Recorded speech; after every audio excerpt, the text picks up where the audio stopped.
The call came on a Sunday evening, which is the only reason I remember it so clearly. Sundays had always been quiet in my house, the good kind of quiet, the kind I'd spent 30 years earning. I was in the kitchen rinsing out the teapot I use every evening, the one with the small chip on the spout that I've never bothered replacing.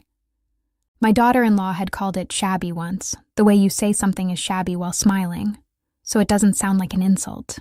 I kept it anyway. My son Marcus had called earlier that afternoon. We talked for maybe 10 minutes. He told me the flight back from Portland had been delayed, that the conference had gone well, that his wife Diane was tired from the trip. Normal things. I asked if they needed anything before they came home. He said no, everything was fine.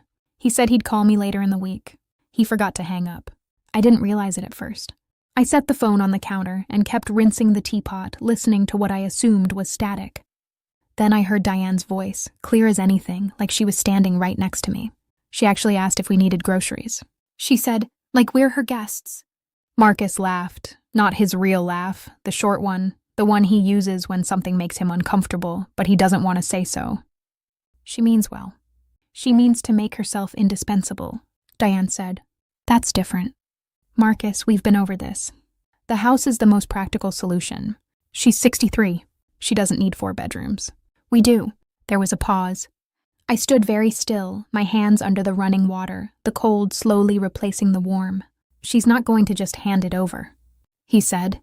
She will. Diane said, if we frame it right. You know how she gets when she thinks she's letting you down. Use that. I turned off the faucet. I set the teapot down very carefully so it wouldn't make a sound. She won't even see it coming. Diane said. She never does. I stood in my kitchen for a long time after the line finally went dead. The refrigerator hummed. The clock above the stove read 7:14. Outside, the neighbor's dog was barking at something in the yard, the same way it barked every Sunday evening, unbothered and predictable, the way I had assumed my life was too. I was 63 years old, and I had just heard my son agree to deceive me out of my home. I want to tell you who I was before that moment because it matters. I grew up in Raleigh, North Carolina, the second of 4 children, in a house where money was never discussed openly, but its absence was felt in everything. The shoes we wore a size too small, the school lunches packed without extras, the way my mother stretched a pot of soup across 3 nights without ever making it seem like sacrifice. I learned early that you did what needed doing without waiting to be thanked. I met my husband Robert at 22. He was steady and funny and made me feel for the first time like someone was paying close attention to me. We moved to Savannah when Marcus was 3, chasing a job opportunity that turned into a career, then a life. We bought the house on Oleander Drive in 1997, a wide porch Victorian with original hardwood floors and a magnolia tree in the backyard that bloomed every April without fail. Robert said it was the kind of house that asks something of you. He meant it as a compliment. We gave it everything we had. Robert died 11 years ago, pancreatic cancer, swift and unsparing. From diagnosis to the end was 4 months. I remember very little of that winter, except the quality of the light gray and flat, pressing against the windows like it was waiting for something. I did not fall apart, though I wanted to. Marcus needed me to hold, and so I held. I went back to work at the school district where I'd been an administrator for 15 years. I kept the house. I kept the magnolia. I kept showing up, which is the only thing I knew how to do. Marcus was 29 when Robert died. He was living in Atlanta then, working in logistics, finding his footing. He flew in every few weeks that first year. He called every Sunday. He said more than once that he was going to take care of me. I told him I didn't need taking care of. He said he knew, but still. He met Diane 2 years later. She was polished in a way I respected, sharp, organized, certain of herself. The kind of woman who alphabetizes her spice rack and means it as a lifestyle. She and I were never close, but we were civil, and I told myself that was enough. I told myself I hadn't expected a daughter. I had a son and he was happy. And that was what mattered. When they got married and mentioned that Savannah was too expensive, that Atlanta rents had become impossible, I said without hesitating, "Come stay with me while you get settled. The house has space. Take the 2 upstairs rooms. I'll fix up the sitting room off the hall for myself, make it cozy. It's only temporary." That was 2.5 years ago. I won't say the changes happened all at once, because they didn't. That's the thing about being slowly pushed out of your own life. It happens at a pace that makes you doubt your own perception. You notice something, but tell yourself you're being sensitive. You feel something shift, but convince yourself you're imagining it. By the time you're sure, you're already halfway gone. The first thing that changed was the kitchen. Diane reorganized it one afternoon while I was at my book club. She said she was trying to make the workflow more efficient. I came home to find my mother's cast iron skillet on a high shelf I can't reach without a step stool and a set of matching containers from a home goods store arranged where my mixing bowls had been for 20 years. I said nothing. I told myself it was a small thing. Then came the living room furniture. They bought a new sectional sofa, nice, heavy, gray, without asking. It replaced the wingback chairs Robert and I had reupholstered together the summer before he got sick. Diane said the old chairs were uncomfortable and that the new couch made the room feel like a home. I noticed she said a home, not your home. I filed that away. Marcus started handling the utility accounts. It's easier, he said. If it all runs through one card, less confusion for you. I let him. I don't know why I let him. I think I was still telling myself it was kindness. There was a dinner, maybe 6 months after they moved in, where Diane was talking to her sister on the phone, and I heard her describe the address as our place in Savannah, not my mother-in-law's place, not the house we're staying in, our place. I set down my fork and looked at my plate and thought, there it is. But I said nothing. I had gotten very good at saying nothing. The conversation I overheard on Sunday was not the first warning. It was just the first time I had proof. The next morning, I woke up before 5, something I hadn't done since Robert's last weeks when I couldn't sleep and would sit with him in the dark and listen to him breathe. I made coffee. I sat at the kitchen table, my table, the round oak one I'd found at an estate sale in 2003, and I listened to the house. It still sounded like mine. The particular creak of the third stair, the way the back door seals with a small pop in humid weather, the magnolia scraping against the upstairs window when the wind comes off the water. Robert had said we should trim it back. I never did. I got up and walked through every room. I looked at the walls where Marcus's school pictures used to hang and where Diane's gallery of abstract prints now lived. I looked at the dining room where we had held 30 Thanksgivings, now staged with candle holders and a decorative bowl of spheres that served no purpose. I looked at the upstairs hallway where I used to keep a small table with a lamp, both of which had been moved to make room for a console they'd bought online. Then I went to my bedroom, the sitting room off the hall that had once been a study, the room I'd moved into after offering them the master, and I sat on the edge of the bed and allowed myself, for the first time, to see clearly what had happened. I had given them the best of the house. I had shrunk myself into a corner of it, and they were planning to take the corner too. I opened my laptop and I started writing things down. I called my attorney, Patricia, at 8:30 as soon as her office opened. I had known Patricia for 19 years.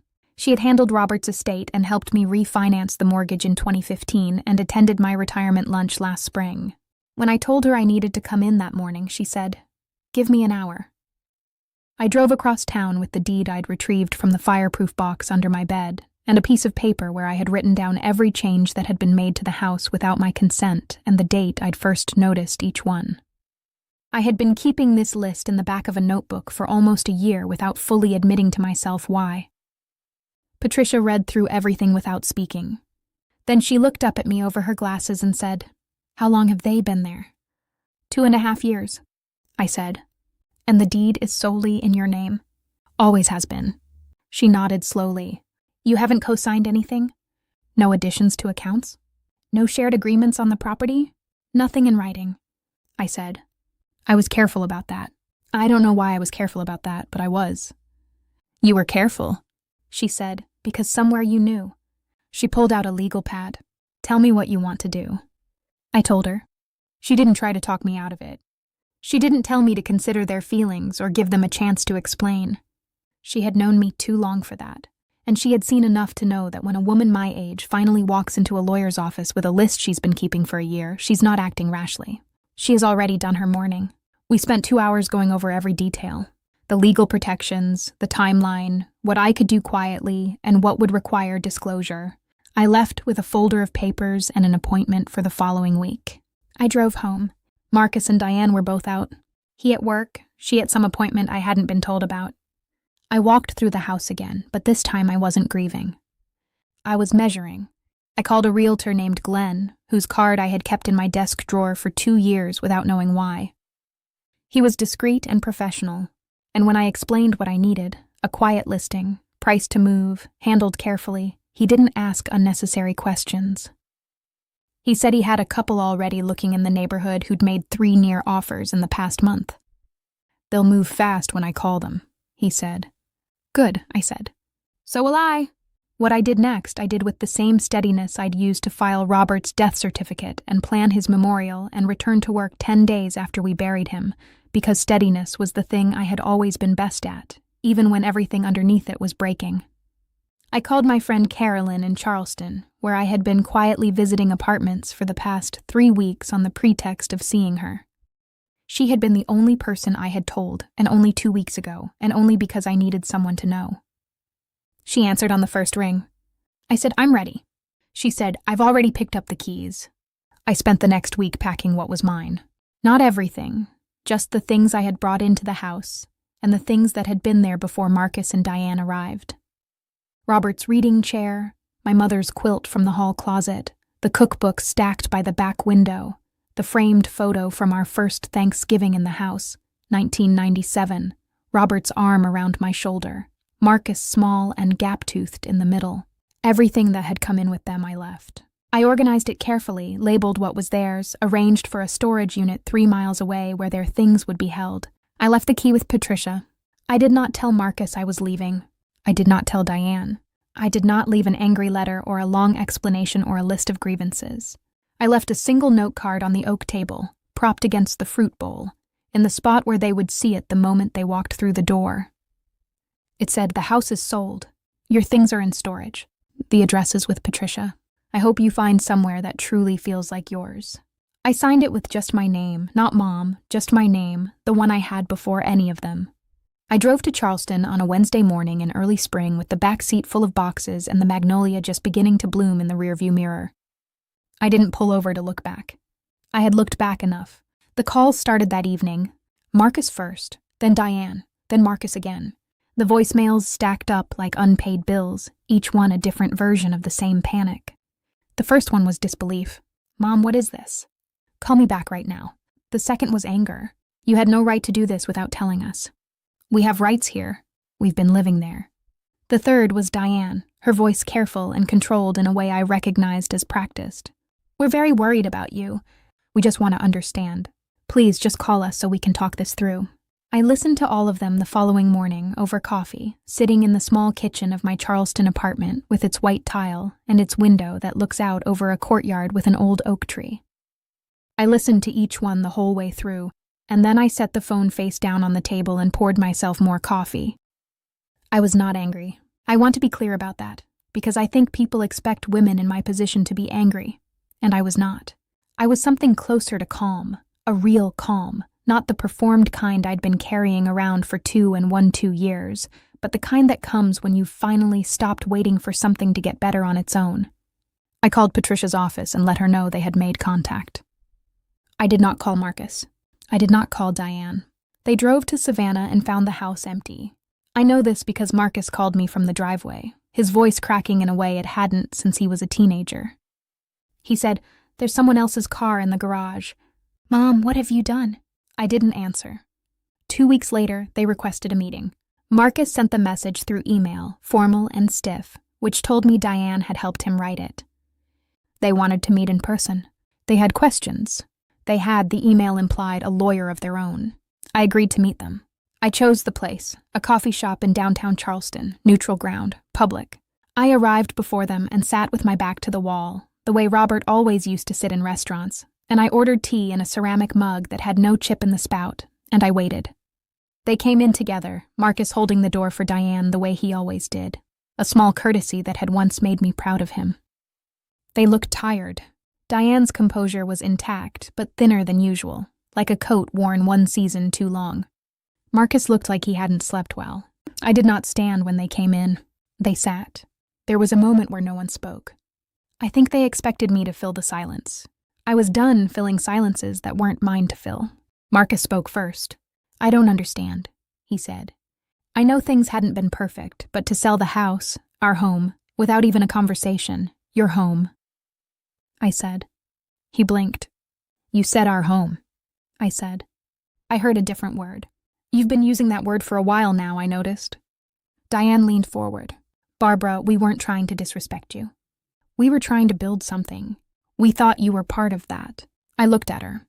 She was very good at this, I'll give her that.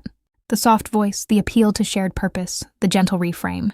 I reached into my bag and took out my phone. I want to play you something, I said.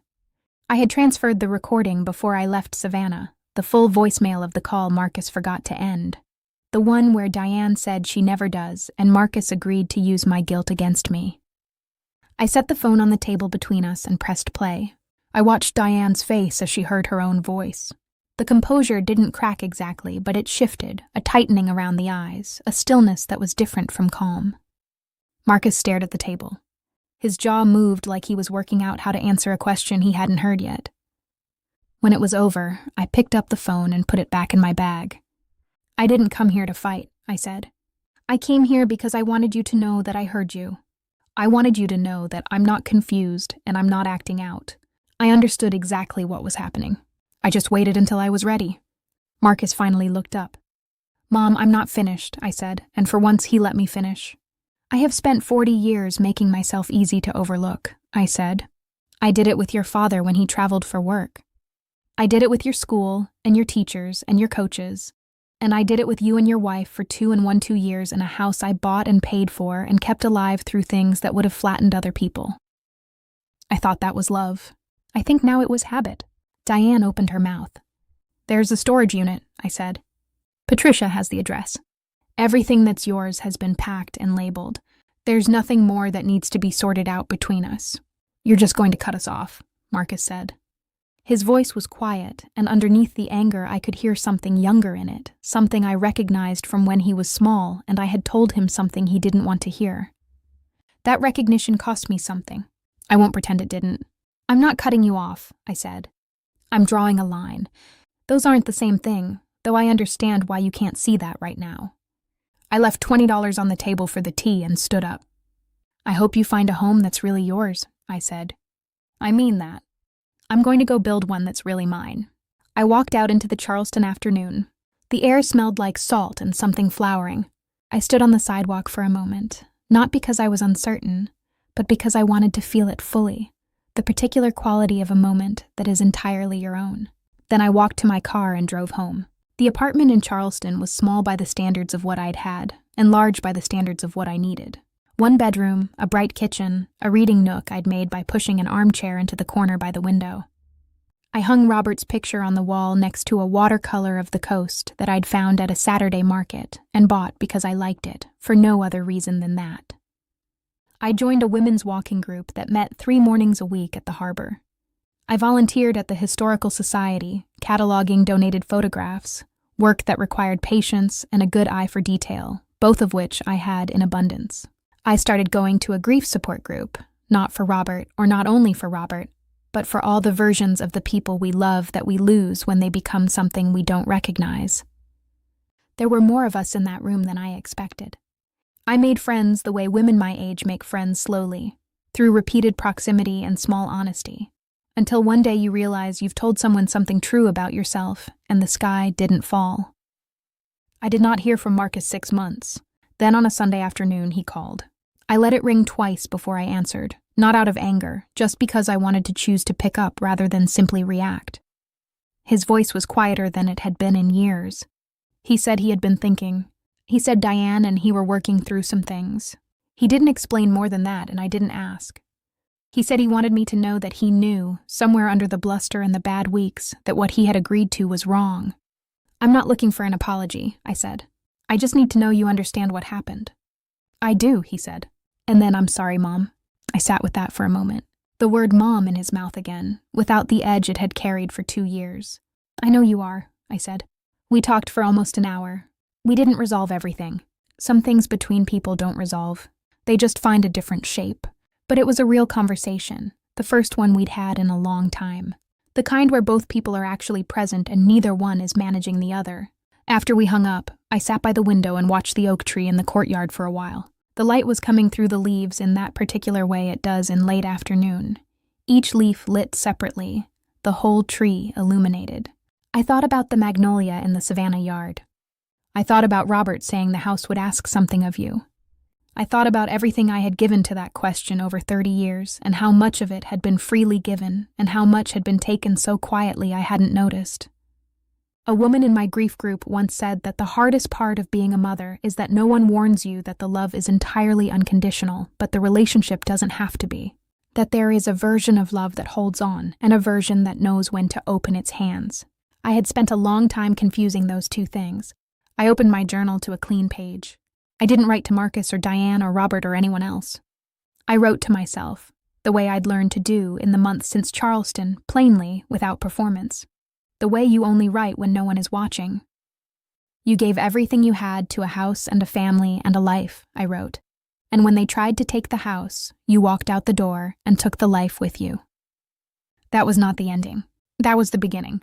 I closed the journal and made tea in the chipped pot I had brought with me from Savannah, the one Diane had called shabby. I had moved it to the front of the cabinet where I could see it every morning. The oak tree outside bent gently in the wind. Somewhere across the courtyard, a neighbor was playing music, something old, something with a slow, steady melody that drifted up and filled the room and then went quiet. I drank my tea while it was still warm. For the first time in longer than I could remember, I didn't let it go cold.